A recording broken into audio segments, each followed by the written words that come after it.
My name is Agatha Achindu. I am a mother of three and the founder of Yummy Spoonfuls. I quit my tech job years ago to launch Yummy Spoonfuls because I wanted to make healthy food accessible to every child in America.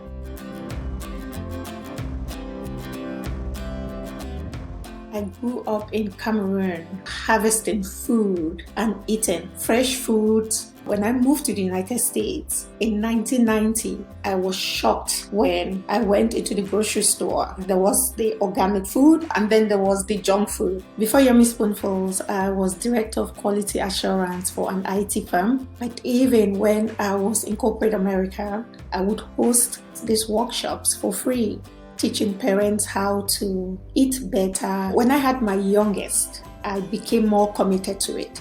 That was what moved me to really teaching parents how to make baby food. Yummy Spoonfuls found me because that little group just kept growing. I remember going to the SBA and telling the guy that I have 300 moms who come to my place on and off for this little workshop. He's like, 300 moms? That was that moment when I'm like, this could be a business. The day when I left corporate America, I told my director that I am leaving to start Yummy Spoonfuls. She's like, you're leaving corporate America to go do baby food? I wanted moms like me with 2 to 3 jobs to still have the same high quality foods for their kids. The biggest mistake that I made in launching this business was we've used all our savings. We put a lien on our house. My husband and I put in about $600,000 of our money. And this is what I tell anybody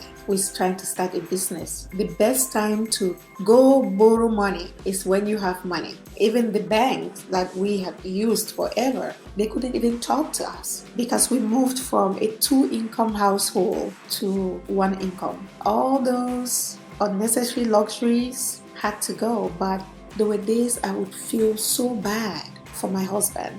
It's almost like he gave up his life along with me, because the little money that he would make, everything was going into Yummy Spoonfuls. For 9 years, we just kept grinding. Eventually, I finally had to bring in a business partner. A lady gave my name to Camila. She sent an email. It mentioned, I'm interested in partnership. It's Camila Alves. I'm like, who is she? And when we met, she's like, this is amazing. It's going to take 2 immigrant moms to bring this type of change in America. And we shook hands over tacos, and that was it. That partnership allowed us to have funding. For me, financial freedom is being able to make sure my kids go to school and I don't have to be so stressed all the time.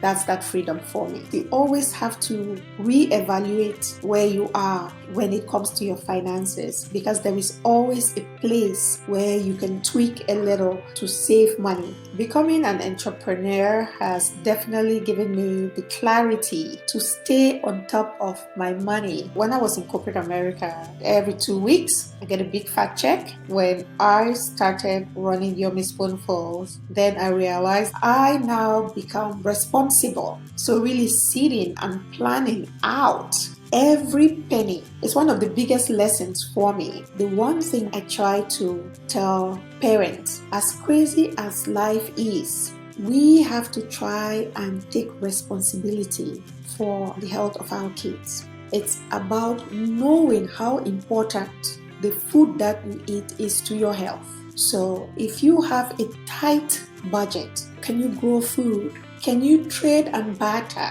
These are things that I am talking about because I've done firsthand. And yes, it takes effort, especially when you don't have a lot of money. But your children's health is worth it. If there is anything that my kids have learned today, would be don't spend more than you make. Always plan for a rainy day, because these kids have seen us from when we had an abundance to when we literally had nothing. But we survived through this pace because of how we planned.